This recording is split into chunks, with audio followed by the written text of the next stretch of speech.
Hello, कक्षा 8 class 8 के 6.1 प्रश्नावली चल रही थी। बहुभुज, इसका 5वां क्वेश्चन, एक सम बहुभुज की भुजाओं की संख्या ज्ञात कीजिए जिसमें प्रत्येक बाह्य कोण का माप 45 डिग्री हो। अब प्रत्येक बाह्य कोण का माप 45 डिग्री हो तो इसके लिए कि एक सूत्र है हमारे, एक बहिष्कोण का माप बराबर 360 डिग्री बटा में n। अब देखिए जिसमें प्रत्येक बाह्य कोण का माप, अब इसमें बाहरी कोण का माप दिया है 45 डिग्री बराबर 360 डिग्री बटा में n। n है भुजाओं की संख्या। अब देखिए तिरछा गुणा कर दीजिए तो ये n यहाँ आ जाएगा, 45n बराबर 360, तो n बराबर 360, ये गुणा में था तो बटा में आ गया 45। अब 9 के पाड़े से काट दो, 9 चौका 36, 9 पंजा 45, तो n बराबर कितना आया 8। यानी कि भुजाओं की जो संख्या है, सम बहुभुज के भुजाओं की संख्या कितनी हो गई 8। क्वेश्चन नंबर 6 में दिया है, एक सम बहुभुज की भुजाओं की संख्या ज्ञात कीजिए यदि इसका प्रत्येक अंतःकोण 165 डिग्री हो। अब इसमें प्रत्येक अंतःकोण 165 डिग्री है तो प्रत्येक अंतःकोण का माप बराबर, इसके लिए एक सूत्र होता है n-2 गुणा 180 बटा में n। अब देखिए इसमें 165 डिग्री दिया है, बाहर का जो माप दिया है वो 165 डिग्री दिया है, तो 165 डिग्री बराबर n माइनस, अब अंदर गुणा कर दो, 180 n माइनस 2 का गुणा 180 से किया तो 360 डिग्री बटा में n। अब इसका तिरछा गुणा करो, तिरछा गुणा करेंगे तो इसका गुणा इससे हो गया 165 n बराबर 180 n माइनस 360, ऐसे।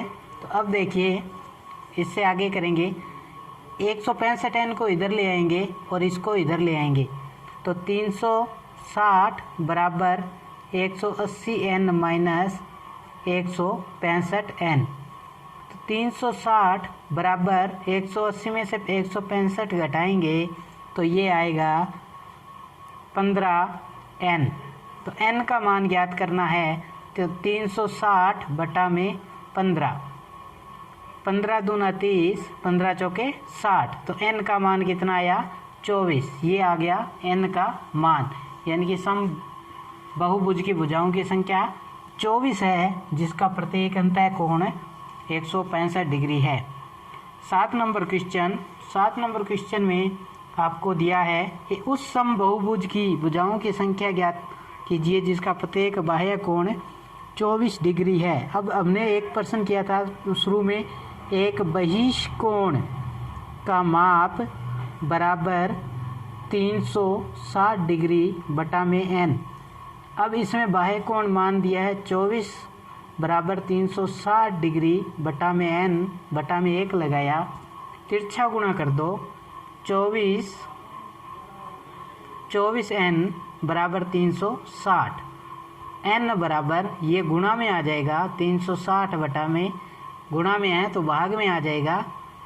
तो अब इसके 4 के पाड़े से कट जाएगा, 9 चौका 36, 6 चौका 24, आगे भी काटना चाहो तो कट जाएगा 45 दूना 90 और 2 दूना 4। अब इसमें 24 डिग्री दिया है, 24 डिग्री मान दिया है। अगर इसको काटा 4 सीधा करके, 24 एकम 24, 12, 24 पंजा 120, ये इसको जब यहाँ से करेंगे, यहाँ से किया तो यहाँ से 6 आएगा, 4 के पाड़े से काट रहे हैं, 6 आएगा। जब 90 में 6 का भाग दिया, 90 में 6 का भाग देंगे, 6 कम 6 3 0, 6 पंजा 30, तो कितना मान आ गया 15। तो n बराबर कितना मान आया 15। 24n बराबर 360 डिग्री दिया था, तो n बराबर 360 डिग्री बटा में 24। तो 4 के पाड़े से काटा, 9 चौका 36, 0 लगा दी और 4 के पाड़े से काटा तो 6 चौका 24, यानी कि 6 आया। फिर इसमें भाग दिया तो कितना आ जाएगा 15। 8 नंबर क्वेश्चन में उस समबहुभुज के प्रत्येक अंतःकोण का मान ज्ञात कीजिए जिसकी भुजाएं 10 हो। बहुभुज के अंतःकोण का मान ज्ञात करना है जिसकी भुजाएं 10 हो। तो अंतःकोण का मान ज्ञात करने के लिए हमारे पास एक सूत्र है, अंतःकोण का मान बराबर n-2 गुणा 180 बटा में n। अब भुजाएं 10 है, यानी कि n बराबर क्या है 10, तो n बराबर 10 मान रख दीजिए, गुणा में 180 बटा में 10। तो 10 में से 2 गया 8, गुणा 180 बटा में 10, ये कट जाएगा। 18 का 8 से गुणा किया, 8 8 है 64, 6 8 और 6 14। तो प्रत्येक अंतःकोण का मान कितना होगा 144 डिग्री। क्वेश्चन नंबर 9 में किसी बहुभुज का प्रत्येक अंतःकोण 115 डिग्री हो तो क्या वह समबहुभुज होगा। समबहुभुज प्रत्येक अंतःकोण का मान बराबर वही सूत्र लगाएंगे, n-2 गुणा 180 डिग्री बटा में n। अंतःकोण का मान दिया है 115, बराबर अंदर गुणा कर देंगे 180n plus into minus minus 180 का 2 से गुणा किया 360 बटा में n। तिरछा गुणा कर दीजिए। तिरछा गुणा करने पर जब आपने तिरछा गुणा किया तो इसका हो गया गुणा 115n बराबर इधर बच गया 180n माइनस 360। अब इसको इधर ले आते हैं तो ये 360 इधर आ जाएगा प्लस में 180n, ये इधर आया तो माइनस में 115n। घटाएंगे 10 में से 5 गया 5 और 8 7 में से 1 गया 6, 65n बराबर 360। इसको हम ऐसे भी लिख सकते हैं 65n बराबर 360। n बराबर ये गुणा में है तो इधर आएगा बटा के, तो बटा में चल जाएगा भाग में। तो n बराबर अगर हम इसे काटें 5 के पाड़े से काट देते हैं, 7 5 35, 1 7 5 दूना 10, 5 एकम 5, 5 तिया 15। और जब 72 में हमने 13 का भाग दिया,